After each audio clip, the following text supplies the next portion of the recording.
Bonjour, merci de prendre le temps de visionner cette capsule vidéo. Mon nom est Lady Rivazanou, je coordonne le cycle de conférences, des midi-conférences des jeunes chercheurs du Centre de recherche en droit public avec ma collègue Eve Gaumont qui vous présentera l'objet de la conférence du jour. La conférencière que nous accueillons aujourd'hui a pour nom Augustine Nyimpieba Diogo. Elle est candidate à la maîtrise en droit international et effectue ses travaux de recherche sous la direction de la professeure Catherine Régis. Ayant un intérêt marqué pour les droits de la personne et plus spécifiquement le droit à la santé, son mémoire porte sur la circulation du médicament face aux mutations du contexte global. Elle est titulaire d'un double master en droit et relations internationales de l'université Jean Moulin Lyon 3 en collaboration avec la chaire Senghor de l'Institut des relations internationales du Cameroun. Elle a obtenu parallèlement un master en droit public de l'université de Thion. Augustine Nyimpieba est également membre de la Société civile pour la défense des droits et libertés fondamentaux et conseillère juridique chargée de la coopération auprès de l'AIMF Pharma. Sans plus tarder, je vous invite à écouter la présentation de ma collègue Eve Gaumont. Merci. La conférence que vous vous apprêtez à visionner porte sur la vente des médicaments en ligne. L'objectif de la présentation est d'offrir une vision un peu plus nuancée de cette pratique-ci.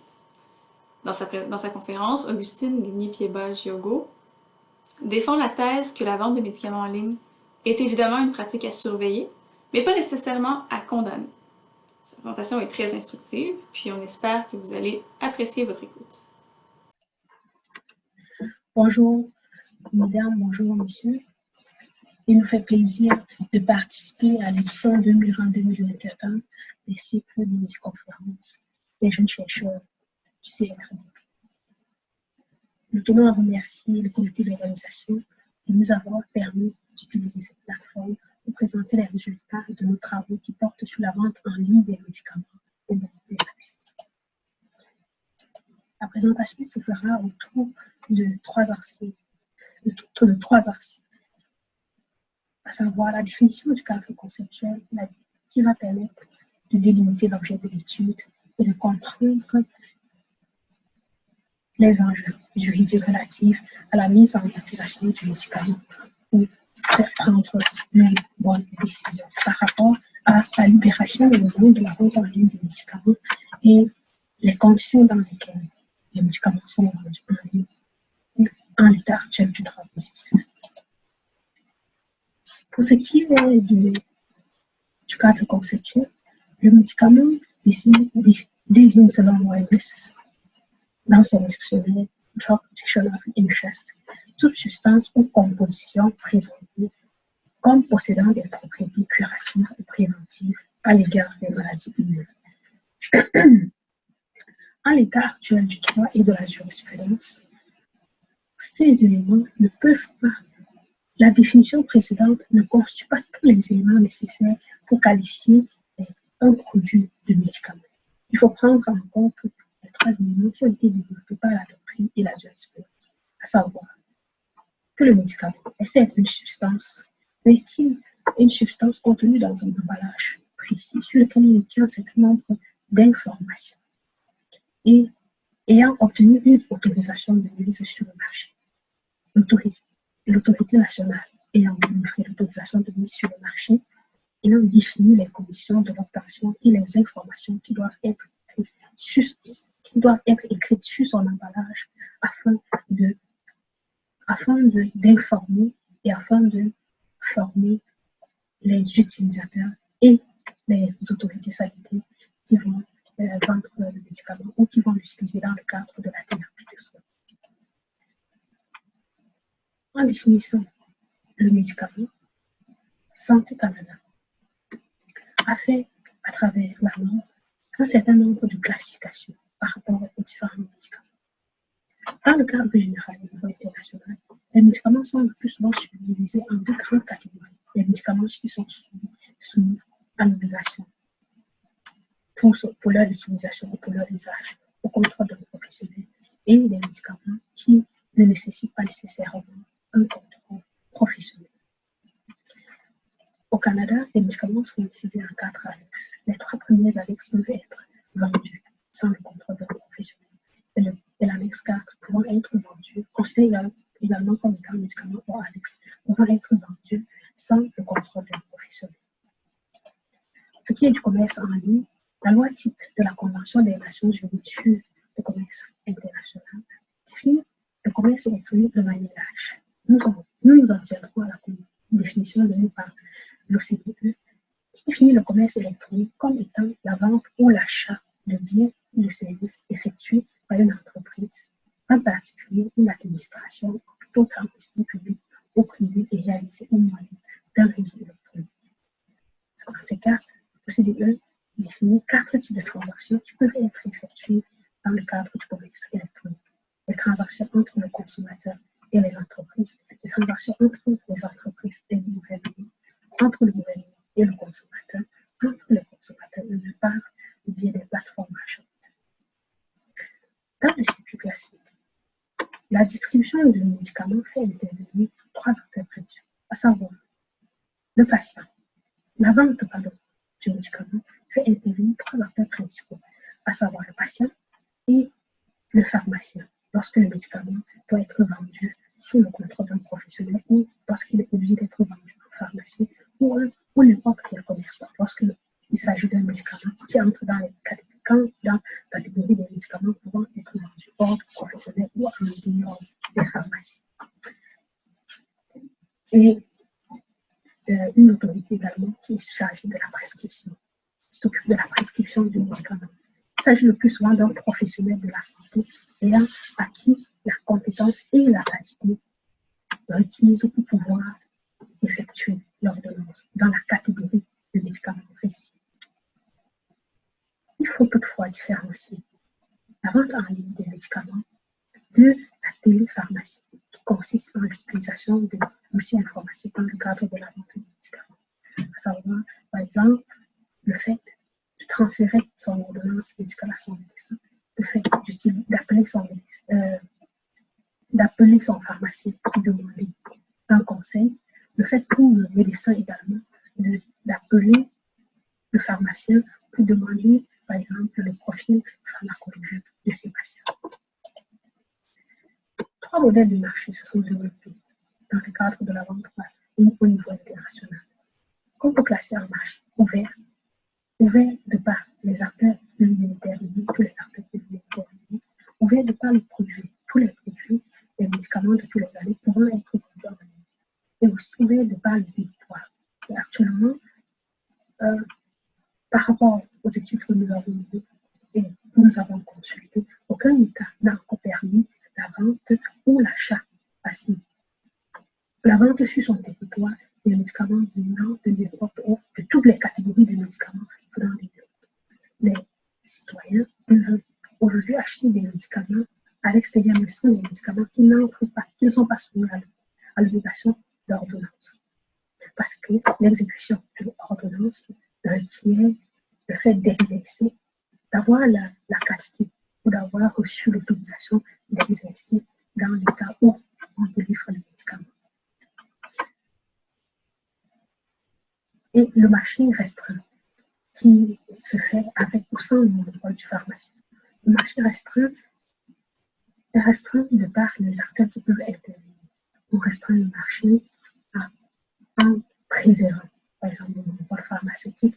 On restreint également le marché en limitant les produits qui peuvent être vendus en ligne. C'est le cas, par exemple, dans le cas de l'Union européenne. La pharmacie ne représentant que l'aspect physique, l'aspect virtuel d'une pharmacie physique existante. Et également limité, restreint par les territoires où le médicament peut être vendu. Au sein de l'Union européenne, on peut acheter, les citoyens, les résidents de l'Union européenne peuvent acheter des médicaments dans n'importe quel État. Mais cette application, cette règle est réservée et ne s'applique que dans le cadre des territoires des pays membres de l'Union européenne. Il y a également les marchés fermés. Les marchés fermés en raison d'une interdiction expresse du législateur ou d'une absence de législation. Toutefois, il faut remarquer que la vente en ligne des médicaments n'est pas recommandée, que ce soit par les professionnels que par les politiques de santé. Mais la vente en ligne des médicaments ne cesse de croître.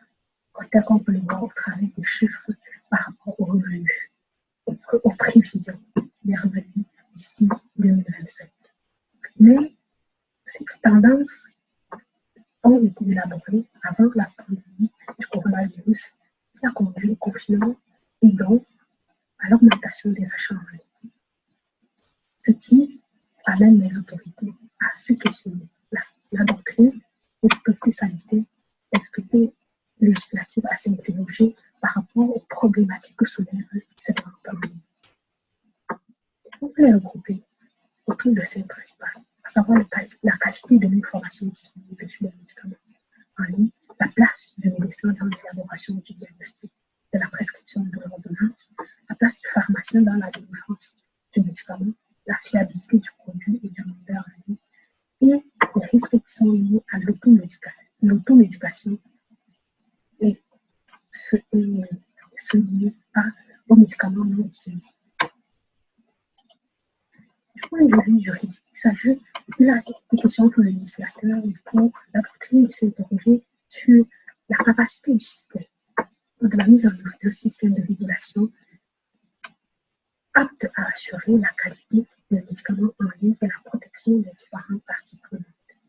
Ceci en élaborant des règles relatives à l'organisation des mises sur le marché, en élaborant des règles qui peuvent faciliter un corpus normatif pouvant faciliter, pouvant limiter autant que la pharmaceuticalisation accrue de la société, dénoncée déjà par les procès Joanne de Chantal et Pierre-Marie Baptiste, et qui, en même temps, assure la protection du consommateur, que ce soit du côté de la qualité du produit qu'il va consommer ou de l'utilité du produit pour sa santé, et la protection de ses données personnelles. Donc, la sensibilité est déjà démontrée. Ces données font partie de ce que les experts appellent les données qui font partie de l'être. Ce sont les données personnelles, mais qui définissent l'individu et qui, par conséquent, ne peuvent être changées. Les données, par exemple, par exemple, d'un compte GML peuvent être changées, mais les données relatives au groupe sanguin ou à la taille d'un individu ne pouvant être changées.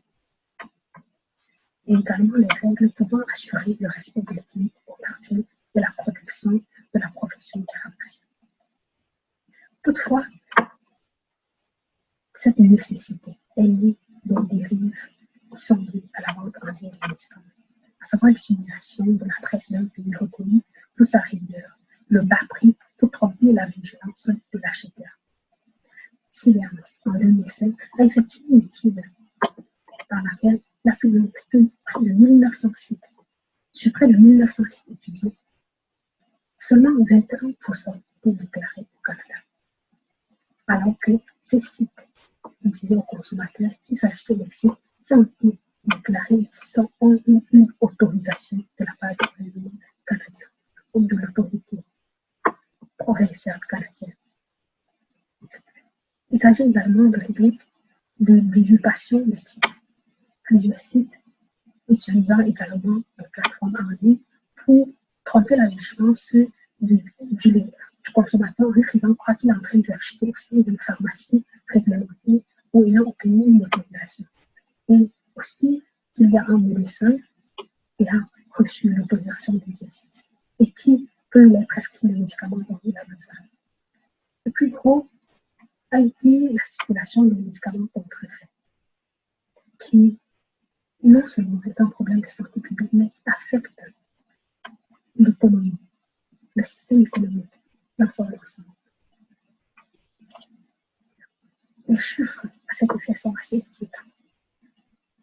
La communauté internationale s'est mobilisée il y a quelques années et l'opération Pandora a été initiée au départ, qui comprenait seulement l'État en 2001, compromettait près de 127 États. Ceci pour témoigner de l'ampleur, non seulement de l'ampleur du problème, mais aussi de la prise de conscience des différents États des risques ou du phénomène de la circulation des médicaments contrefaits en ligne. Comme on peut le constater, cette opération a conduit à la saisie de près de 105 millions d'unités de médicaments Mais 605 millions ne représentent que les médicaments qui ont été examinés, des coffrets de médicaments qui ont été examinés.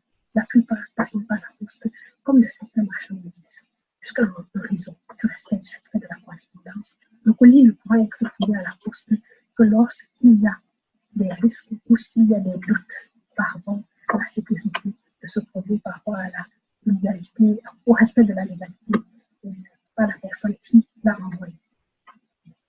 En mars 2020, l'opération numéro 13 a démontré que c'est appelé de mettre en œuvre, ce qui était déjà en fait connu, que c'est la circulation des médicaments contrefaits cible le plus souvent les médicaments essentiels.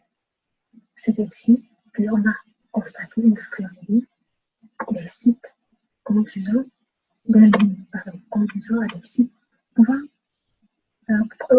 faisant la promotion des produits contrefaits contre la maladie du coronavirus. On a assisté à la saisie de près de 34 000 masques contrefaits qui étaient vendus à travers Internet. Au regard de ces statistiques, on ne peut que condamner la vente en ligne des médicaments. Mais si on regarde de près les facteurs qui conduisent ou qui favorisent la circulation des médicaments contrefaits, nous savons comment ce sont liés, qui ne sont pas liés seulement à la vente en ligne, mais aussi à l'incapacité des systèmes de santé à assurer l'accès à tous aux médicaments de qualité, puisque dans les zones où les systèmes de couverture sociale sont déficients, on constate une croissance de la circulation des médicaments contrefaits. Et dans les systèmes où la couverture sanitaire, il y a des systèmes de couverture sociale très efficients, il y a cette croissance du problème, mais pas au même degré.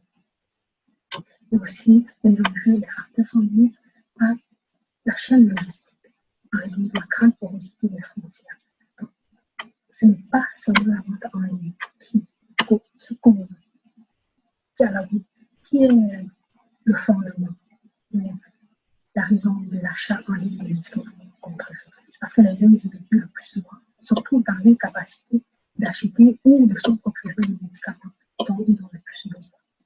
Les individus étant également dans l'incapacité, même s'ils ont une conscience, d'effectuer la traçabilité des médicaments. Ceci en raison de l'absence de base de données de référence qui peut les permettre de savoir si le médicament est fiable ou pas.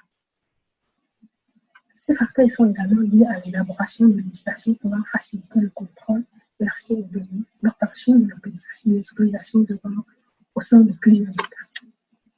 Parce que les pharmacies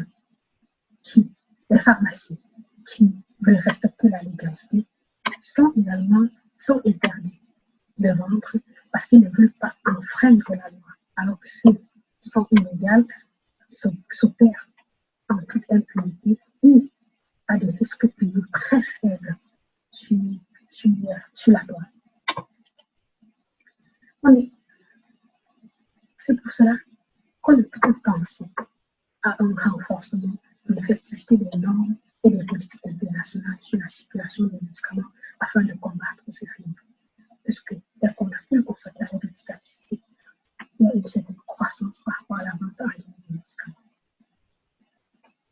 On espère qu'en renforçant l'accès aux médicaments de qualité, tel que prévu déjà par la Déclaration universelle des droits de l'homme, qui fait du droit de la santé et du droit de la science le droit de l'homme, et le pacte international qui impose aux États d'agir au maximum de leurs ressources disponibles en vue de la réalisation de ce droit de la santé.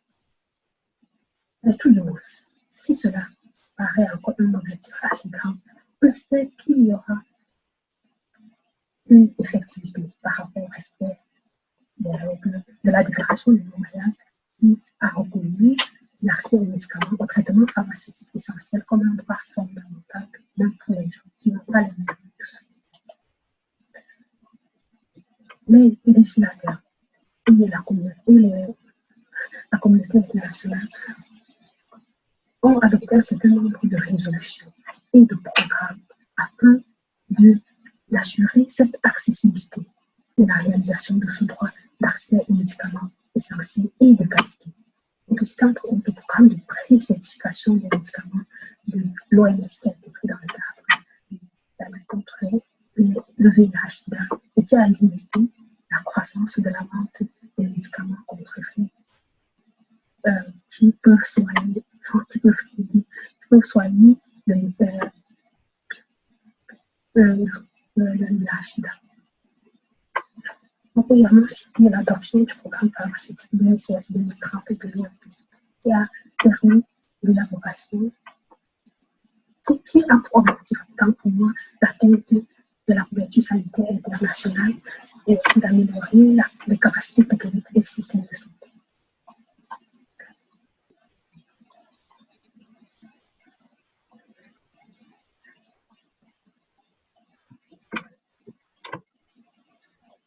Au niveau des actions qui ont été mises en place, on peut en outre citer la mise en place d'un système progressif, d'un système international de pharmacovigilance et de criminalisation des infractions relatives à la vente des médicaments contrefaits. C'est ainsi que l'OMS a mis en 2013 un système de pharmacovigilance qui ont près de 550 agents et qui est présent dans 441 États et qui permet de faire des déclarations par rapport aux médicaments contrefaits ou par rapport aux effets secondaires des médicaments, des effets secondaires liés à la consommation des médicaments. Le 28 octobre, on a également assisté à l'adoption à l'ouverture autant pour moi de la signature de la Convention Médicale qui permet de criminaliser au niveau international la vente en ligne des médicaments, des médicaments contrefaits dans l'ensemble, que ce soit en ligne ou dans le circuit classique. Toutefois, on constate que ces législations restent éparpillées, ces politiques restent éparpillées et ne sont pas appliquées de manière harmonisée. Et il n'y a pas une certaine coordination de l'action afin de la rendre plus efficace. C'est pour ça qu'on peut souhaiter une harmonisation de ces politiques et une certaine collaboration entre tous les acteurs qui travaillent dans ce cadre, comme cela se fait déjà dans le cadre de l'opération Borgia pour la lutte contre les médicaments contrefaits. Du côté du consommateur, on espère qu'on pourra renforcer le contrôle et la collecte, renforcer les mécanismes relatifs au contrôle et à la collecte des données. Ceci en éduquant le cyberconsommateur qui est aussi un patient et en renforçant son accès aux finalités du numérique qui peut lui permettre de contrôler déjà à son niveau la qualité des médicaments qu'il prend sur Internet ou à vérifier ne serait-ce que s'ils ont obtenu ou pas l'autorisation de mise sur le marché. Et aussi renforcer rendre